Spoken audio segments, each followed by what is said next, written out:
can and must be solved. Because if one country thinks that solving the problem and letting the others in a bad situation, it's a good thing, it is not. Because in the end, then things turn against everybody. So it is clear that water must be an instrument of peace and not an instrument of conflict. Thank you. Yes, I think the Excellency pointed out in his speech also that, water is the critical issue to climate change. And with Pakistan and India, the problem is that we have this treaty called the Indus Water Treaty. It was, negotiated in the 1960s.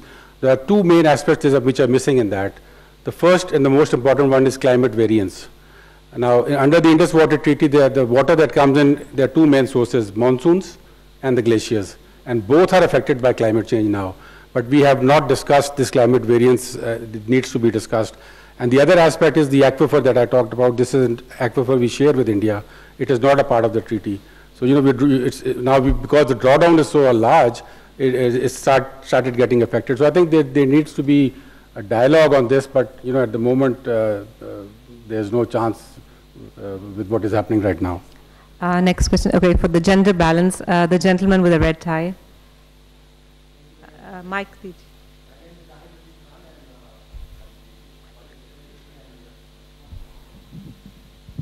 Thank you very much. My name is Zahid Latif Khan and I represent the capital market of Pakistan. It was quite heartening to listen to your speech, Excellency Antonio, that you mentioned that although Pakistan is getting affected from the environmental hazards, but it's not contributing towards the environment world over. So actually we have seen that internationally there are a few countries which have got the carbon exchange, carbon credit exchange. So I was just wondering that because of the lack of resources in Pakistan, how United Nations can help in establishing this sort of a thing so that people become more responsible in using the carbon emission. So this is my question. Thank you.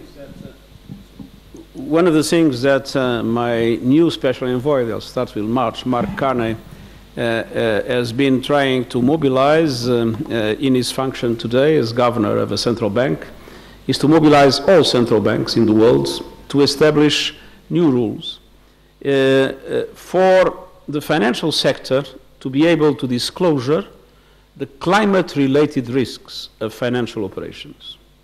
Today we have a disclosure of risks for reasons that are essentially economic. It's necessary to translate the reality of climate into the financial risks. On the other hand, we have been working hard. I created a coalition of CEOs of especially asset management funds. We are working hard with pension funds and with others, and I believe there are many of these funds in Pakistan, in order to make sure that their portfolios shift. The portfolios of the funds that are working with us are still, at the present moment, are still compatible, according to the companies that they represent, to an increase of temperature at the end of the century to 3 to 4 degrees, which means that it is in the interests of us all that asset managers make a shift, progressive shift to the green economy in their portfolios. And I would say that, if I may be a little bit brutal, there is a good reason for that. It is clear that assets related to the brown economy, namely some aspects of fossil fuels, in the future, their value will inevitably decrease. And so it makes sense from the point of view, for instance, of a pension fund to protect the pension money of the people involved, to get rid of those assets that will tend to decrease in its value and to bet in the assets that will increase its value, as it is the case of those related to the green economy. I have made personally a small investment in a fund, a green fund, and I have to say that that green fund is growing much more quickly than all the other small investments that I made, which means that the green economy is now the good economy, and it means that the financial sector is becoming, very interestingly, a driver pushing governments to change regulations, pushing governments, because some of these things require government regulations, pushing governments to assume more clearly responsibilities in this regard. So I'm very hopeful that the financial sector will become more and more an ally in climate action, based not on, in some cases based on, I would say, even a generous approach, because more and more companies and banks and institutions feel that their staff is concerned about climate action, that the children of those CEOs are concerned about these things. So there is a shift that is authentic. But then there is enlightened self-interest. Why to bet in things that have no future? No. The logic of business is to invest in the economy that has a future. And the economy that has a future is a green economy, not a brown economy. Thank you. Next question, the gentleman in the paisley tie. Oh, sorry, striped tie.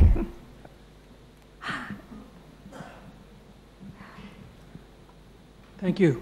Your Excellency, welcome to Islamabad and Pakistan. It's wonderful to have you here with us. Paris Agreement gave us a lot of hope. Mike, Mike. Is it working now? Yeah, yeah. So there was a lot of hope with the Paris Agreement, but for a lot of us in Pakistan and across the world, that hope is quickly turning to fear and tragedy. Given what's happening with the climate talks, we've seen disappointment after disappointment. How long do you think we can continue to base our collective hopes on climate negotiations that are led by some countries who've got different means of going about the negotiations? I guess my question to you is, climate is being disrupted. Is there a disruption needed within the climate talks, within the climate negotiations process to move things forward? Thank you. Well, it is true, if one looks at Madrid, that today governments are to a certain extent lagging behind what is happening in societies.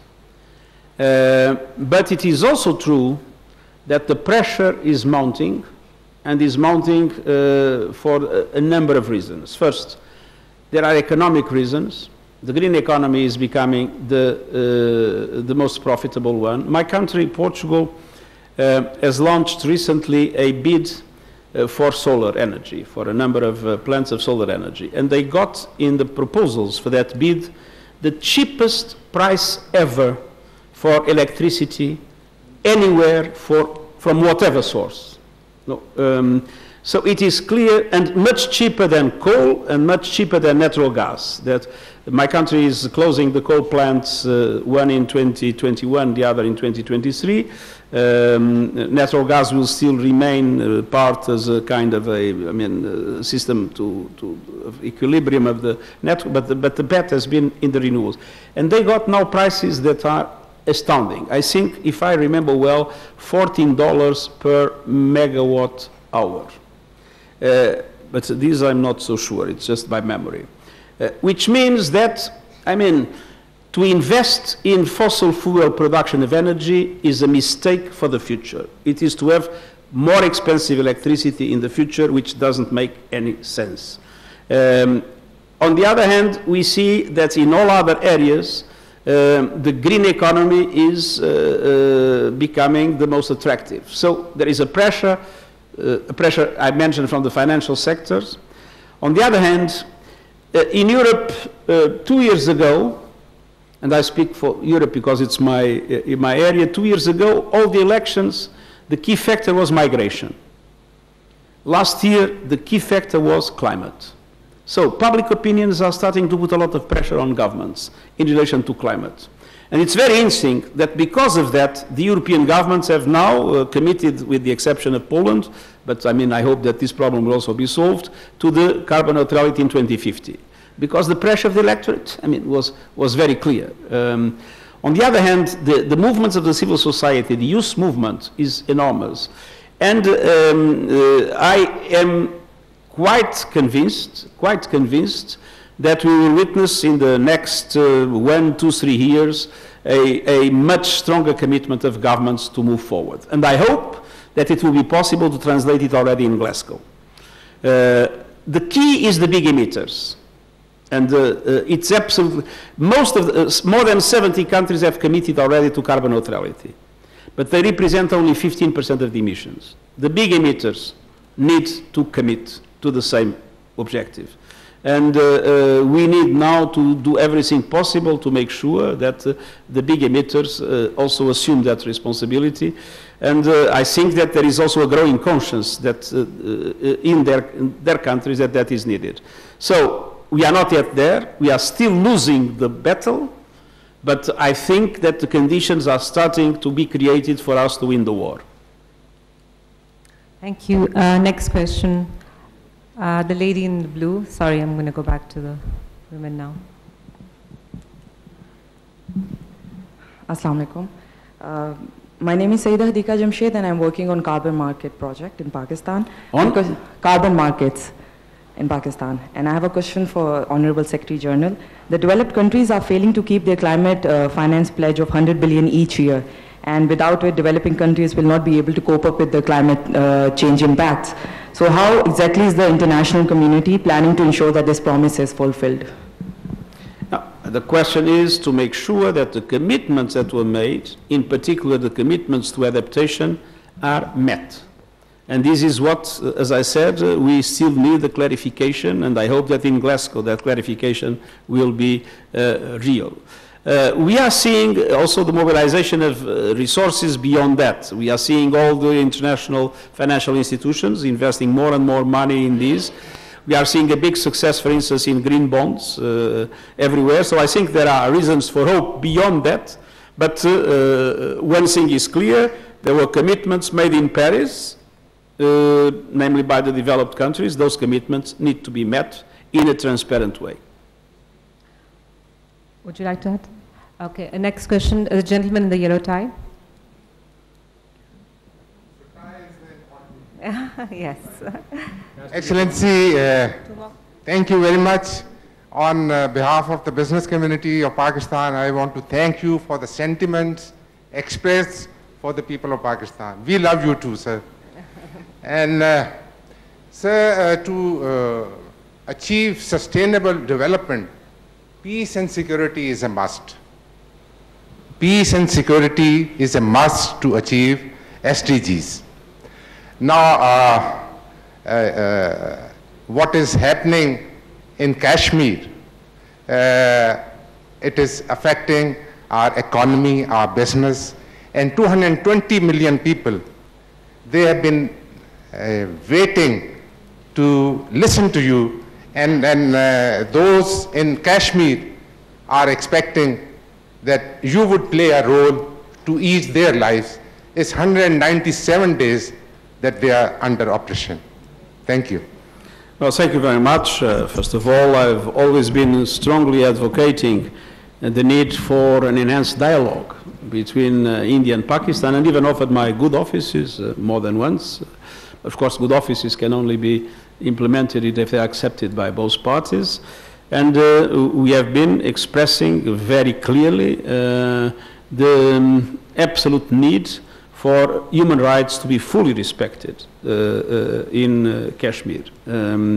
By the way, if there has been any solid contribution for that, are the two reports that were presented by the Human Rights High Commissioner on the situation that I believe have had a very important role in clarifying the situation. So our strong commitment is clear. Human rights must be respected everywhere in the world, but also there. Thank you. Next question, the lady in white.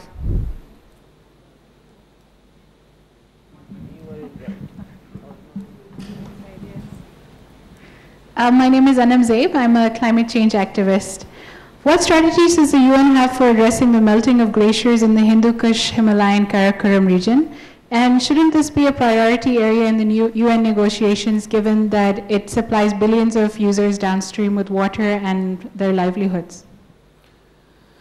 Well, the melting of glaciers as the destruction of the ice cap are, of course, an enormous preoccupation, but we cannot solve the problem of the melting of glaciers without solving the problem of global warming. So the melting of glaciers requires that we win the battle against climate change. I mean, there is not a way to protect the glaciers if the temperatures rise. The fight for the glaciers is the same fight for the ice cap. Look at Antarctica. Antarctica registered a few days ago 20.75 degrees Celsius. Can you imagine 20.75 degrees Celsius in Antarctica, which is never heard of? So if we want to preserve the glaciers and the ice caps in this world, we cannot preserve them by themselves. We need to reduce temperature rise.